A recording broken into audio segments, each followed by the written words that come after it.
اور پیچھے پہلے اس کی موجودگی میں بھی دڑے بہت تھے. تو ابھی وہ جو گروپ ہیں وہ اپنی اپنی وہ کرتے ہیں, لیکن اوورآل ٹکٹیں ٹھیک ہیں. گجرانوالہ میں 3-4 ٹکٹوں پہ ہے غلطیاں ہوئی ہیں, وہ ٹکٹیں ٹھیک نہیں, وہ مشکل آ رہی ہے. اگر وہ ٹکٹیں ٹھیک ہوتی تو وہ سیٹیں نکل سکتی تھی. جس طرح یہ PP61 ہے, وہ جو بھی فیصلہ پارٹی کا ووٹر تو عمران خان کا ہے, لیکن اس کی جگہ یہ تبدیل نہ ہوتی, ٹکٹ ایک کی رہتی تو اور رزلٹ ہوتے, لوگ سیٹسفائی رہتے. ابھی لوگوں کو پتہ نہیں کس کو دینا ووٹ, ابھی نشانات اتنے ہیں وہ بھی لوگوں کو یاد کرنے پڑنے ہیں.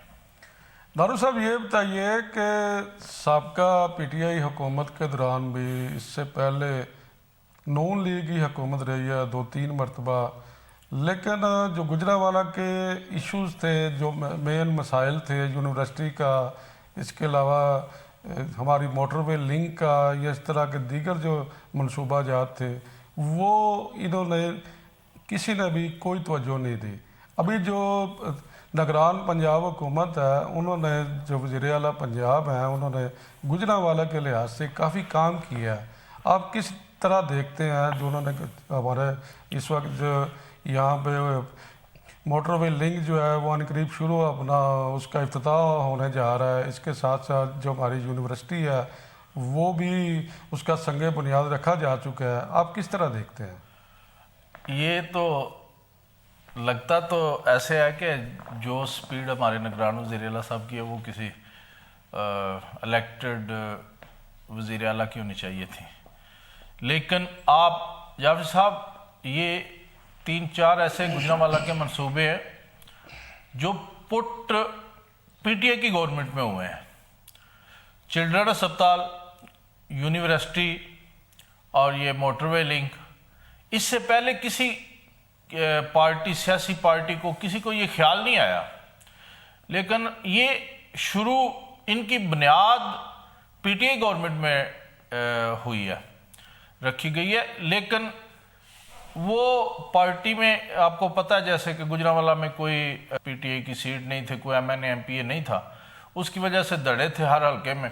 PTI کے اپنے اختلافات وہ اس کی لیٹ کی وجہ بنے, اور وہ پیسے تب ان منصوبوں کے فنڈ جاری بزدار گورنمنٹ کر گئی تھی, لیکن وہ ان کی بدقسمتی کہ وہ شروع نہ کر سکے یا وہ نہ ہو سکے. تو ابھی وہی کر رہے ہیں, نگران گورنمنٹ وہی شروع کر کے تو وہ اس کا بینیفٹ لے رہی ہے. اس وقت آپ کیا سمجھتے ہیں جو گجرانوالہ کے موجودہ مسائل ہیں وہ کیا ہیں, اور ان کو کس طرح حل کیا جا سکتا ہے؟ جعفر صاحب, ضروری ہے معاشی استحکام کے لیے سیاسی استحکام کا ہونا ضروری ہے. گجرانوالہ کے جس طرح یہ ہمارے چیمبر آف کامرس میں گجرانوالہ کی ترقی کے لیے سارے مل بیٹھتے ہیں, تو مل بیٹھنا چاہیے. گجرانوالہ کی حد تک تو سب کو ایک جگہ پہ بیٹھ جانا چاہیے. چیمبر کے حوالے سے آپ نے ذکر کیا ہے, چیمبر کسی بھی شہر کی ترقی کے لیے, شہر کے مسائل کے حل کے لیے بڑا اہم پلیٹ فارم ہوتا ہے. آپ کیا سمجھتے ہیں چیمبر اپنا جو فرض ہے, جو ان کا ذمہ ایک شہر کے حوالے سے ان کی ذمہ داریاں ہیں, کیا وہ احسن طریقے سے پوری کر رہے ہیں؟ میں سمجھتا ہوں کہ جو ابھی کچھ جو سیاست کی نظر ہو رہا ہے چیمبر بھی ہمارا, تو اس میں کمیاں ہیں, نہیں ہونا چاہیے. چیمبر کو ایک صرف گجرانوالہ کی ترقی کے لیے کام کرنا چاہیے.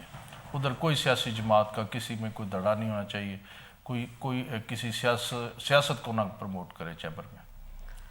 یہ بتائیے کہ PTI کے دور میں صحت کارڈ شروع کیا گیا تھا, اب جو ہے جو PDM کی حکومت آئی ہے یا جو نگران سیٹ اپ آیا ہے, اس میں صحت کارڈ کو انتہائی محدود کر دیا گیا ہے. اس سے کیا سمجھتے ہیں کہ جو عام غریب لوگ ہیں, جو مستحق لوگ ہیں, ان کے لیے کس حد تک مسائل میں اضافہ ہوا ہے؟ جابر صاحب میں سمجھتا ہوں یہ صحت کارڈ کا جو ایک صحت کارڈ ہی عمران خان یا پی ٹی اے کی گورنمنٹ کا 100 سال کی جو ہے نا کارکردگی پہ بارہ ہے. یہ جن لوگوں نے علاج کروایا ہے یا جو وہ خواہ کس جماعت سے بھی ہیں، یہ اس کی قدر بس ان کو ہی ہے جو لوگ ہسپتال میں اس صحت کارڈ کو استعمال کر کے آئے ہیں. اور یہ میں نہیں سمجھتا دوسرے ملکوں میں بھی ایسی سہولت نہیں ہے جس طرح ہمارے ملک میں یہ صحت کارڈ اتنے زیادہ پیسے صحت کارڈ میں ڈال دیے گئے اور ہر کسی کے لیے ڈال دیے گئے. اور یہ تو جس نے بھی ختم کیا یا کنٹینیو نہیں رکھ سکا تو بدقسمتی ہے. یہ لوگوں کو پتہ نہیں ہے. جو اللہ سب کو سے تندرستی دے، جو لوگ بیمار ہیں ان کو پتہ ہے یہ اس کی قدر کا کہ یہ کیا عوام کے لیے عمران خان نے کیا کیا تھا اور یہ بند ہو کے کتنا بڑا ظلم ہوا ہے. عمران خان کی جو حکومت تھی اس میں جو مین انہوں نے کام کیا ہے وہ کون سے کام ہے آپ ذرا بتانا پسند کریں گے جس سے عوام کا فائدہ ہوا ہے؟ میں سمجھتا ہوں کہ یہ جو کام ہے یہ کوئی بھی کر سکتا ہے، ہو جاتے ہیں مالی فائدے ہو جاتے ہیں کسی قسم کے، یہ کوئی بھی گورنمنٹ کر سکتی ہے.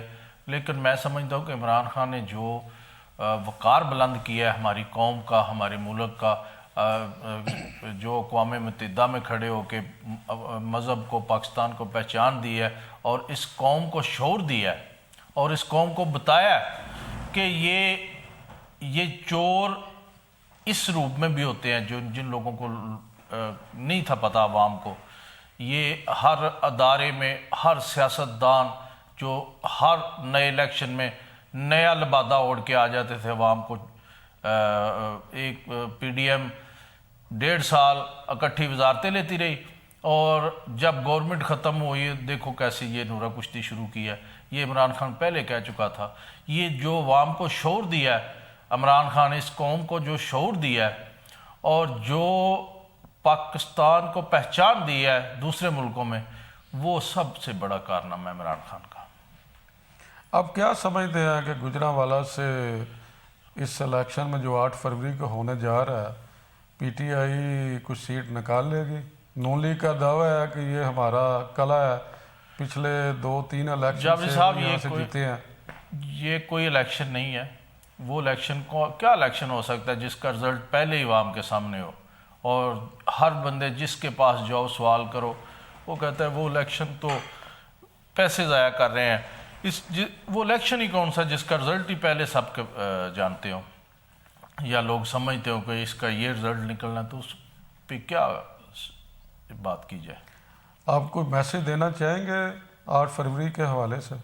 8 فروری کے حوالے سے میں اپنے گجرانوالہ کی عوام کو یہ اپیل کروں گا کہ بھلے وہ سوچتے ہوں کہ نکلنے کا فائدہ نہیں ہے، ووٹ ڈالنے کا فائدہ نہیں ہے، رزلٹ تو وہی ہے یا کسی کو نشان کی سمجھ نہیں آ رہی، لیکن میں سمجھتا ہوں کہ ضروری ہے، پاکستان کی بہتری کے لیے ضروری ہے یہ اللہ کو جواب دینا ہے اس ووٹ کا، اور نکلیں اپنا فرض ادا کریں. 8 فروری کو اپنا فرض ضرور ادا کریں بے شک اس کا رزلٹ جو بھی ہو.